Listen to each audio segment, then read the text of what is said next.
കാതര വിലോചനേ കാതരയാകുവാൻ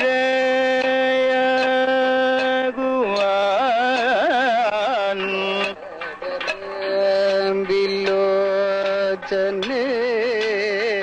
കാതരയാകുവാൻ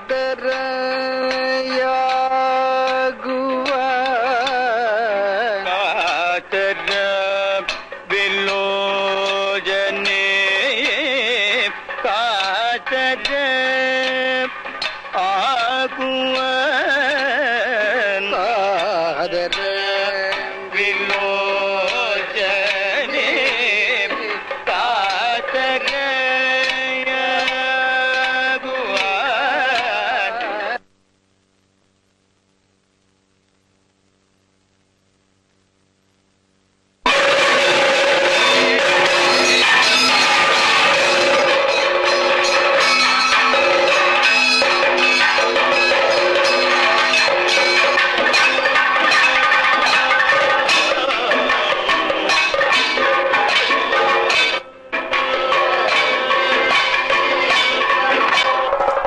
ഗംഗേ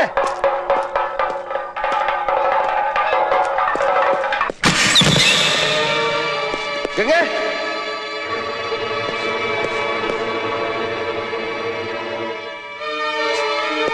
ഗംഗേ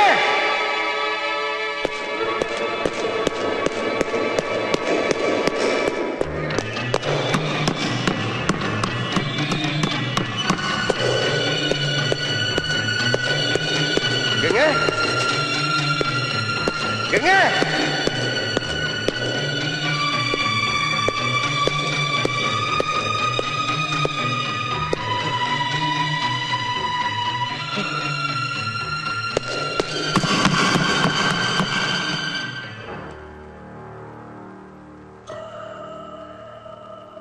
ഗംഗ എവിടെ? സണ്ണി, ഗംഗ എവിടെ?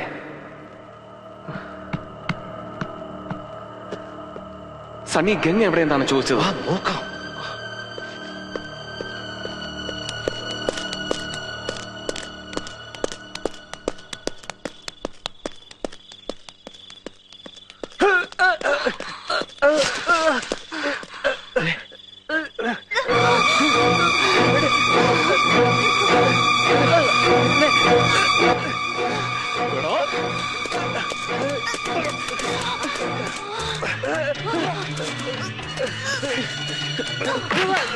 ഞാനൊന്നും ചെയ്തില്ല, പറയുന്നേക്ക്. അവനാണ് എന്നെ വെറുതെ വിടനെ. ഞാൻ പറയുന്നേക്ക്, ഞാനൊന്നും ചെയ്തില്ല.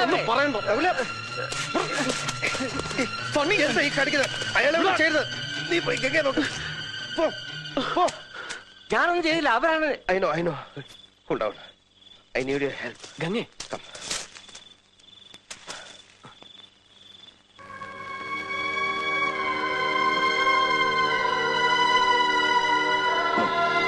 വന്നേ.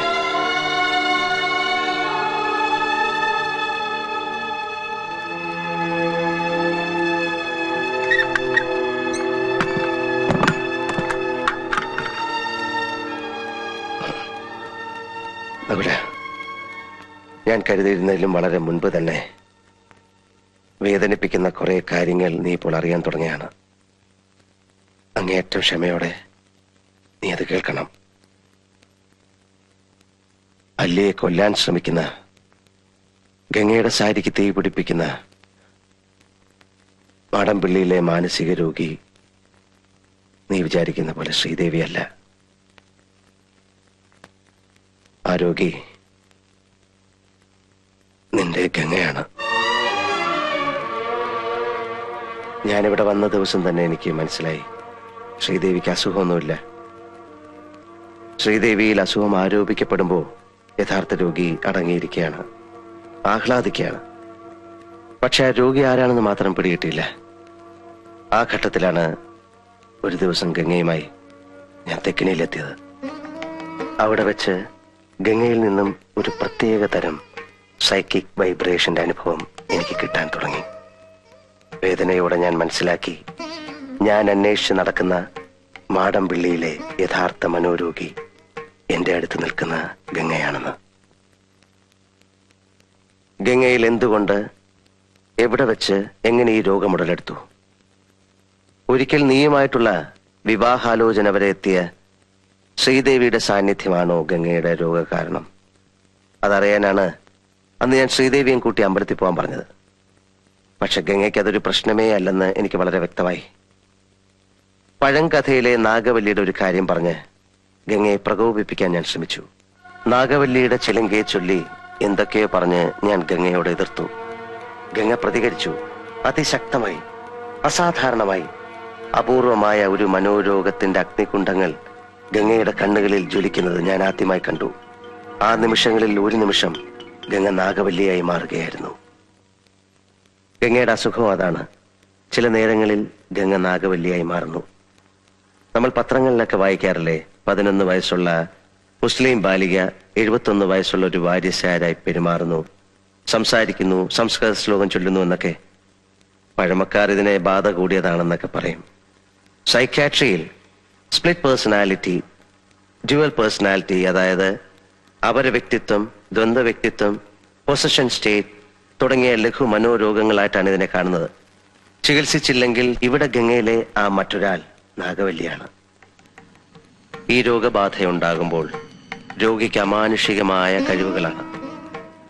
അർദ്ധരാത്രിയിൽ നിന്റെ കിടക്കയിൽ നിന്ന് നാഗവല്ലിയായി എഴുന്നേൽക്കുന്ന ഗംഗയ്ക്ക് നിന്റെ ഉറക്കത്തിന്റെ ആഴമളക്കാം.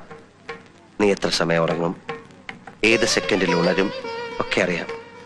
പകൽ സമയങ്ങളിൽ നിന്നോടൊപ്പം നടന്ന് നീ പോലും അറിയാതെ പലതും എറിഞ്ഞുടയ്ക്കുന്നു, കത്തിക്കുന്നു. രാത്രികാലങ്ങളിൽ നൃത്തം പഠിച്ചിട്ടില്ലാത്ത ഗംഗ തമിഴ് പാട്ട് പാടി നൃത്തം ചെയ്യുന്നു. പക്ഷെ ഇതൊക്കെ താനാണ് ചെയ്യുന്നതെന്ന സത്യം പാവം ഗംഗ അറിയുന്നില്ല. ഗംഗയിലെ മനോരോഗിയുടെ സഞ്ചാര ദിശയും ലക്ഷ്യവും കണ്ടെത്താനായി ഞാൻ അന്ന് അർദ്ധരാത്രിക്ക് തെക്കിനിയിലെത്തി. ഗംഗയിലെ ചിത്തരോഗിയുമായി സംസാരിച്ചു. ഭാഷ തമിഴായിരുന്നു. ന്യൂറോസിസിൽ തുടങ്ങി സൈക്കോസിസിന്റെ, ചിത്തഭ്രമത്തിന്റെ സങ്കീർണമായ മേഖലകളിലൂടെ സഞ്ചരിച്ച് വല്ലാത്ത ഒരു കൊലപാതക പ്രവണതയുമായി നിൽക്കുകയായിരുന്നു ഗംഗ അന്നവിടെ. എന്തെങ്കിലും എനിക്ക് ചെയ്യണമെങ്കിൽ ഗംഗയുടെ ബാല്യത്തെക്കുറിച്ച് അറിയണമായിരുന്നു. ഞാൻ ചന്തുവിനെയും കൂട്ടി പുറപ്പെട്ടു ഗംഗ ജനിച്ചു വളർന്ന ഏവൂർ എന്ന ഗ്രാമത്തിലേക്ക്. ആ നാട്ടുംപുറത്ത് ഒരു വലിയ തറവാടിന്റെ അകത്തളത്തിൽ മുത്തശ്ശിയോടൊപ്പം പുള്ളുവൻ പാട്ടും പഴങ്കഥകളും കേട്ടു വളർന്ന ഒരു കൊച്ചു പെൺകുട്ടി. അവളെ 3 വയസ്സ് തികയും മുമ്പേ മുത്തശ്ശിയുടെ കയ്യിലേക്ക് വലിച്ചെറിഞ്ഞിട്ട് ഉന്നത ഉദ്യോഗത്തിന്റെ തിരക്കുമായി കൽക്കട്ടയിലേക്ക് പോയ അച്ഛനമ്മമാർ. അച്ഛന്റെയും അമ്മയുടെയും വരവും കാത്ത് ഉച്ചഗംഗ ദിവസങ്ങളോളം പടിപ്പുര വാതിലിൽ വിജനമായ വഴിയിലേക്ക് കണ്ണും നട്ടിരിക്കും. പക്ഷേ ആരും വന്നില്ല. ഗംഗ SSLCക്ക് പഠിക്കുന്ന കാലം. ഗംഗയായിരുന്നു ആ സ്കൂളിന്റെ റാങ്ക് സ്വപ്നം. പരീക്ഷയ്ക്കുള്ള തത്രപ്പാടിനിടയിൽ ഗംഗ അറിയുന്നു കൽക്കട്ടയിലെ പ്രസിദ്ധമായ ഒരു കോളേജിൽ അഡ്മിഷൻ ശരിയാക്കിയിട്ട് അച്ഛനമ്മമാർ വരുന്നു തന്നെ കൽക്കട്ടയിലേക്ക് പറിച്ചു നടാൻ. ആ കൊച്ചു മനസ്സ് പിടഞ്ഞു. പഠിപ്പ് നിർത്തിവെച്ച് രാത്രികളിൽ ഉറക്കമില്ലാതെ ഗംഗ അലഞ്ഞു നടന്നു ആരിൽ നിന്നൊക്കെയോ രക്ഷപ്പെടാൻ. പരീക്ഷയുടെ 1-ാം ദിവസം ഉത്തരക്കടലാസുകൾ വലിച്ചു കീറിയിട്ട് ഭ്രാന്തിയെപ്പോലെ സ്കൂൾ അങ്കണത്തിലൂടെ ഓടിയ ഗംഗയെ ആ ഹെഡ് മിസ്ട്രസ് ഇന്നും ഓർക്കുന്നു. അതായിരുന്നു ഗംഗയ്ക്കുണ്ടായ ആദ്യത്തെ സൈക്കിക് ഡിസോർഡർ. മുത്തശ്ശി ഒരുക്കിയ മന്ത്രവാദ കളത്തിൽ അനുസരണയോടെ അവളിരുന്നു. അച്ഛനമ്മമാർ പറന്നെത്തി. വന്നപാടെ അവർ ഗംഗയും കൊണ്ട് തിരിച്ചു പറന്നു കൽക്കട്ടയിലേക്ക്. അവിടെ ഏതെങ്കിലും സൈക്കാട്രിസ്റ്റിനെ കാണിച്ചു കാണണം. അയാൾ എന്തെങ്കിലും മരുന്നും കൊടുത്തു കാണണം. എനിവേ, ഉണർന്നെഴുന്നേറ്റ ഗംഗ കഴിഞ്ഞതെല്ലാം മറന്നു. അവൾ കൽക്കട്ട നഗരത്തിന്റെ സന്തതിയായി. എങ്കിലും രോഗസാധ്യത, possibility of another psychic disorder ഗംഗയിൽ ഉറങ്ങിക്കിടന്നു വർഷങ്ങളോളം. പിന്നെയായിരുന്നു നീയുമായിട്ടുള്ള വിവാഹം. വിവാഹം കഴിഞ്ഞ് നിന്റെ അമ്മയിൽ നിന്ന് ഗംഗ ഈ ഗ്രാമത്തെ പറ്റിയും ഈ തറവാട്ടുകെട്ടിനെ പറ്റിയും കേൾക്കുന്നു. ഗംഗ വന്നു നിന്നോടൊപ്പം. പക്ഷെ ഇവിടെ ഗംഗ എതിരേറ്റത് തിളങ്ങുന്ന ചമയങ്ങളും കടുത്ത ചായക്കൂട്ടുകളുമുള്ള പഴങ്കഥകളും അന്ധവിശ്വാസങ്ങളുമായിരുന്നു. അടിച്ചമർത്തപ്പെട്ട നാഗവല്ലി എന്ന കഥാപാത്രത്തിനോട് തോന്നിയ സിമ്പതി പിന്നൊരു എമ്പതിയായി മാറി. തീഷ്ണമായ ഒരുതരം തന്മയി ഭാവം. താൻ നാഗവല്ലിയാണ് എന്നൊരു തോന്നൽ. ഗംഗയുടെ സ്വന്തം വ്യക്തിബോധത്തെ എന്നേക്കുമായി കീഴടക്കിക്കൊണ്ട് ആ മനസ്സ് പൂർണ്ണമായും നാഗവല്ലിയായി മാറാൻ തുടങ്ങുകയാണ്. അതനുവദിച്ചുകൂടാ, ചികിത്സിക്കണം. അതിനാദ്യം വേണ്ടത് താനൊരു രോഗിയാണ് എന്നുള്ള കാര്യം ഗംഗയെ ഒരിക്കലും അറിയിക്കാതിരിക്കുക എന്നതാണ്. ഇപ്പൊ നമ്മൾ 3 പേരെ കൂടാതെ ഈ കാര്യമെല്ലാം അറിയാവുന്ന ഒരാൾ കൂടിയുണ്ട് ഈ വീട്ടിൽ, ശ്രീദേവി. ഒരിക്കൽ എല്ലാവരുടെയും മുൻപിൽ വെച്ച് ഗംഗയുടെ രോഗം പുറത്തു വരാൻ പോകുന്നു എന്ന് തോന്നിയ ഒരു ഘട്ടത്തിൽ അതൊഴിവാക്കാനായി ഞാൻ ശ്രീദേവിയെ മുറിയിലിട്ട് പൂട്ടി. പിന്നീട് ഞാൻ ആവശ്യപ്പെട്ടപ്പോൾ നിനക്ക് വേണ്ടി, നിന്റെ ഭാര്യയ്ക്ക് വേണ്ടി 1000 തവണ വേണമെങ്കിലും ഭ്രാന്തിയായി അഭിനയിക്കാമെന്ന് ഏറ്റവളാണ് അവൾ.